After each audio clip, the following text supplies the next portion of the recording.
નમસ્કાર, મારું નામ છે ફફલ પૂર્વી. આપ જોઈ રહ્યા છો આરપી ગુજરાત ન્યૂઝ રાજકોટ. અમરેલીમાંથી એક મોટી ખબર સામે આવી છે. વડિયા પંથકના રસ્તાઓની હાલત નિહાળવા આમ આદમી પાર્ટીના નેતા ઈશુદાન ગઢવી આજે પહોંચ્યા હતા. વડિયાથી ગોંડલ તરફ જતા માર્ગ પર ખાડા એટલા છે કે રોડના ખાડા છે કે રોડમાં ખાડા છે તે ઓળખવું મુશ્કેલ છે તેવી ટીકા ઈશુદાન ગઢવીએ કરી. તેમણે આક્ષેપ કર્યો કે છેલ્લા 15 વર્ષથી બિસ્માર માર્ગ બનાવવા કોઈ કોન્ટ્રાક્ટર ભરતી નથી, કારણ કે ભાજપના નેતાઓ 40% કમિશનની માંગ કરી રહ્યા છે. અગાઉ ભાજપના જ પૂર્વ સંસદે ભ્રષ્ટાચાર થતો હોવાનો સ્વીકાર કર્યો હતો, જેને લઈને ગઢવીએ સીધું નિશાન તાક્યું છે. સાથે જ તેમણે ચેતવણી આપી કે આગામી દિવસોમાં હેલ્મેટ પહેરીને આ બિસ્માર રસ્તાનો વિરોધ કરવામાં આવશે. નમસ્તે. માટે શિક્ષકો પૂરતા ન માંગે, હોસ્પિટલ ન માંગે, અંગ્રેજી મીડિયમની સ્કૂલ ન માંગે, ભાવ ન માંગે, આ બધું ભૂલાઈ જાય. એટલા માટે ભાજપ એક ષડયંત્ર રચ્યું છે. આજે તમે આવા ખાડા હોય, રોજ ખાડાઓમાં લોકો ચાલે. હવે આ બસો તમે આપ જોઈ રહ્યો તો બધું આવી રહ્યું છે, આ વાહનો આવી રહ્યા છે.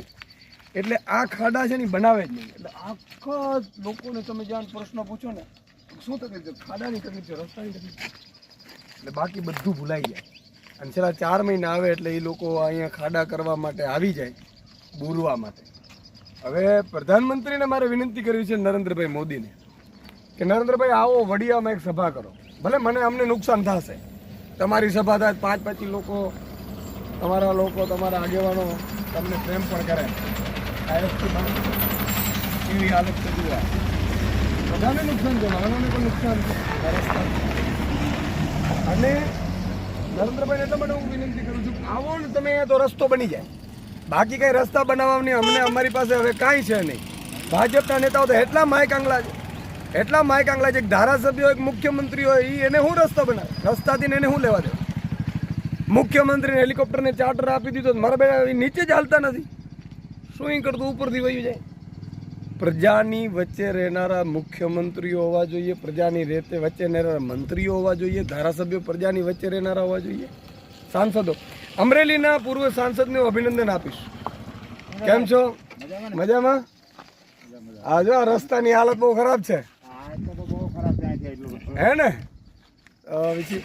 તો મિત્રો, પૂર્વ સાંસદે એવું કીધું કે આ રસ્તાઓમાં ભ્રષ્ટાચાર થાય છે. એનો મતલબ કે ભાજપના નેતાઓ સ્વીકારે છે. હવે આખા મામલામાં આપને હું બીજું જણાવું. આ બધું પહેલા રસ્તા જુઓ તમે, આખું રસ્તા જોતા હો, આખો યુવામાં. અને વરસાદ પડે એટલે આમાં બધામાં ગોઠણસામાં પાણી ભર્યા હોય. હવે ભાજપ વાળા એવું કહે છે કે ટેન્ડર ભરતા નથી. ટેન્ડર ક્યાંથી પડે? કોન્ટ્રાક્ટર ભાઈ 40% કમિશન માંગે છે ભાજપ વાળા. દરેક જગ્યાએ માત્ર એક જિલ્લામાં 200 રસ્તાઓના કામ બાકી છે. એ રસ્તાઓના ટેન્ડરો ભરતા નથી. ટેન્ડર એટલે નથી ભરતા કે 40% ભાજપ વાળાના અધિકારીઓ જે રૂપિયા માંગે છે. 40% કોણ આપી શકે ભાઈ? કયો કોન્ટ્રાક્ટર એમાં જ રૂપિયાને બચશે? અને એટલો નીચો ભાવ રખાવડાવે. ભાઈ થોડું ઘણું તમે ઊંચો ભાવ રાખો, કાંઈ વાંધો નહીં. પણ મારી હાથ જોડીને વિનંતી છે કે આ રસ્તો જો આગામી 2 મહિનામાં જો નહીં કરવામાં આવ્યો તો આ લોકો કહેશે તો ઈશુદાન ગઢવી તો આમ આદમી પાર્ટીના નેતાઓ જરૂર પડે યાત્રાઓ કાઢીશું, ઘેરાબંધી કરીશું, નેતાઓની ઘેરાબંધી કરીશું. અને અહીંયાથી કોઈને ભાજપના નેતાની ગાડી નહીં નીકળવાતી. અને તમામ અધિકારીઓ છે એને ઓફિસમાં પૂરી દેશું, તાળાબંધી કરી દેશું જો તમારાથી કામ ન થતું હોય તો. એટલે તુરંત આ રસ્તો કરવામાં આવે એવી માંગ કરીએ છીએ. તમે આમે આંદોલન વગર તો કાંઈ કરતા નથી.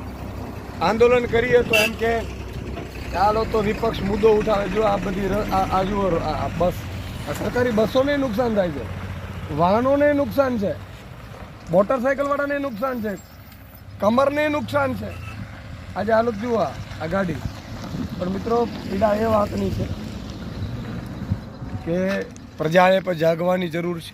લોકો તમે વિચાર કરો, વિસાવદરવાળી કરવાનો તમે સંકલ્પ લો તો આ રસ્તા શું તમને ભાવે મળશે? તમારા ગામમાં ઇંગ્લિશ મીડિયમની સ્કૂલે આવી જશે, દવાખાનું શરૂ થઈ જશે, બધા પૂરતા શિક્ષકો આવી જશે, તમને ખાતરમાં નેનો બટકાવે છે એ બંધ કરી દેશે. એકવાર તમે એમ કહો કે અમે આ વખતે પરિવર્તન કરવાના છીએ, વિસાવદરવાળી કરવાના છીએ, તો આ મારી વિનંતી છે પ્રજાને પણ ભાજપવાળા કરે કે ન કરે, આપણે તમે તમારી સાથે છીએ, પણ સાથે સાથે અમરેલીના જે સારા નેતાઓ છે ભાજપ કોંગ્રેસના, એને મારી વિનંતી છે, ભાજપના નેતાઓને પણ, કે આવો આ લડાઈ, આ પ્રજાની લડાઈ છે, આપણે સૌ સાથે લડીએ. ધારાસભ્ય પણ આવી શકે, મંત્રી પણ આવી શકે, સાંસદ પણ આવી શકે, અને આ રસ્તા મામલે આપણે સૌ અવાજ ઉઠાવીએ. તમારામાં તાકાત હોય. મામલા છે, મામલો એ નથી કે તમને બીક હશે કે ભાઈ ટિકિટ કપાય, તમે માય કાંગલા હો ને કદાચ નહીં આવો તો મને વાંધો નથી, બાકી પ્રજાનું કામ છે, પ્રજાના કામમાં આવવું જોઈએ. અને આમ આદમી પાર્ટીએ મિત્રો જાહેર કર્યું છે આગામી સપ્તાહ ખાડા છે અહીંયા મારા એક જિલ્લામાં કાર્યકર્તાઓ હેલ્મેટ પહેરીને જશે. ભાજપવાળા પોલીસને કહી અને 30ની સ્પીડમાં ચાલનાર બાઇક રસ્તો આપવો નથી, રસ્તો ખાડાવાળો આપવો છે, રોડ આપવો નથી, અને હેલ્મેટના 200-500 પટકાવી લેવાય. એટલે આમ આદમી પાર્ટી એક સપ્તાહ એવું ઉજવવાની છે કે જે સપ્તાહમાં ખાડા જ્યાં છે ત્યાં હેલ્મેટ પહેરી અને આમ આદમી પાર્ટીના કાર્યકર્તાઓ, યુવાનો, હોદ્દેદારો જાશે, ચાલશે અને એનો વિરોધ કરશે અને લોકોમાં જાગૃતિ લાવશે. જય હિન્દ, જય ભારત, જય જય ગરવી ગુજરાત. આજે તમે વડિયાની મુલાકાત લીધી, સાથે સાથે એક અમારો વર્ષો જૂનો રોડનો પ્રશ્ન હતો એની મુલાકાત લીધી, શું કહેશો?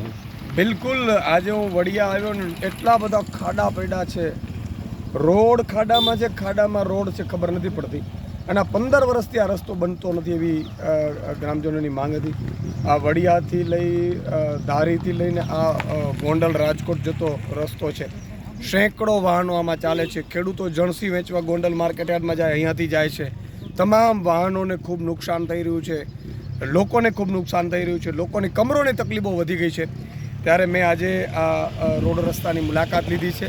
ખરેખર માયકાંગલા નેતા કહેવાય ભાજપના, કે જે આ રસ્તા નથી બનાવી શકતા. હું માંગણી કરું છું કે આને 2 મહિનામાં બનાવવામાં આવે ને તો આમ આદમી પાર્ટી આ રસ્તાઓને લઈને અહીંયા વિરોધ કરશે. સાથે સાથે મારે અધિકારીઓને પણ કહેવાનું છે, ભાજપના નેતાઓને પણ કહેવાનું છે કે તમારી પણ ઘેરાબંધી કરીશું જો આ રસ્તાઓ નહીં થાય. અને આમ આદમી પાર્ટી હેલ્મેટ અત્યારે ભાજપે એવું નક્કી કર્યું છે કે ખેડૂતોના ખાતામાં અથવા તો ખિસ્સામાં 500-500, 1000-1000 રૂપિયા હજી રોકડા ક્યાંક છે.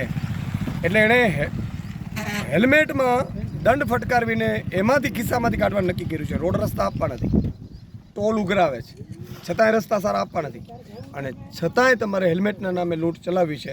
તો અમે એક સપ્તાહ હેલ્મેટનો ઉજવણી કરવાના છીએ. આમ આદમી પાર્ટીના દરેક જિલ્લામાં કાર્યકર્તાઓ, દરેક જિલ્લા, તાલુકા અને ગામડાઓમાં હેલ્મેટ પહેરી અને ખાડાની વચ્ચે ચાલી અને અમે માંગ કરીશું કે હેલ્મેટ અમે પહેલાં પછી કરીશું, પણ પહેલાં ખાડા અમને પુરાવી દો. અને આ માત્ર અહીંયા વડિયાનો કે અમરેલીનો કે ગોંડલના રસ્તાનો નથી, એવા 15,000થી વધુ રસ્તાઓ ગુજરાતમાં ખાડામાં છે, કે ખાડામાં રસ્તા છે, ખબર નથી પડતી. અને આ એટલા માટે છે કે ભાજપના નેતાઓ અને અધિકારીઓ ખૂબ કમિશન માંગે છે, એટલે કોન્ટ્રાક્ટરો ટેન્ડર ભરતા નથી. તમે ભાજપના નેતાઓને ફોન કરો એટલે એમ કહે છે કે મારે ભાઈ રીટેન્ડરિંગ થાય છે, પાછું ટેન્ડર છે એ ઉપાડતા નથી. કોઈ ટેન્ડર એટલા માટે નથી ઉપાડતા કે તમે 40% કમિશન માંગો છો. ભાજપના નેતાઓના અધિકારીઓના 40% કમિશન હોય તો કોન્ટ્રાક્ટરો કમાવાના શું છે? અને એટલા માટે કોન્ટ્રાક્ટરો કામ નથી કરતા, અને એટલા માટે આ રસ્તાઓ થતા નથી કે ભાજપ કરવા નથી દેતું. એટલે પહેલાં તમે ભ્રષ્ટાચાર મુક્ત શાસન બનાવો. અમરેલીના પૂર્વ સાંસદે કીધું છે કે રસ્તાઓમાં ભ્રષ્ટાચાર થાય છે, ભાજપના નેતા જ કે ભાજપના નેતાએ સ્વીકાર્યું છે, અને આખા ગુજરાતમાં છે. તમારી ગુજરાતની જનતાને પણ વિનંતી છે કે ચારે બાજુથી લૂંટનારી આ ભાજપને હવે તિરાંજલિ આપીને વિસાવદરવાળી કરો. Thank you.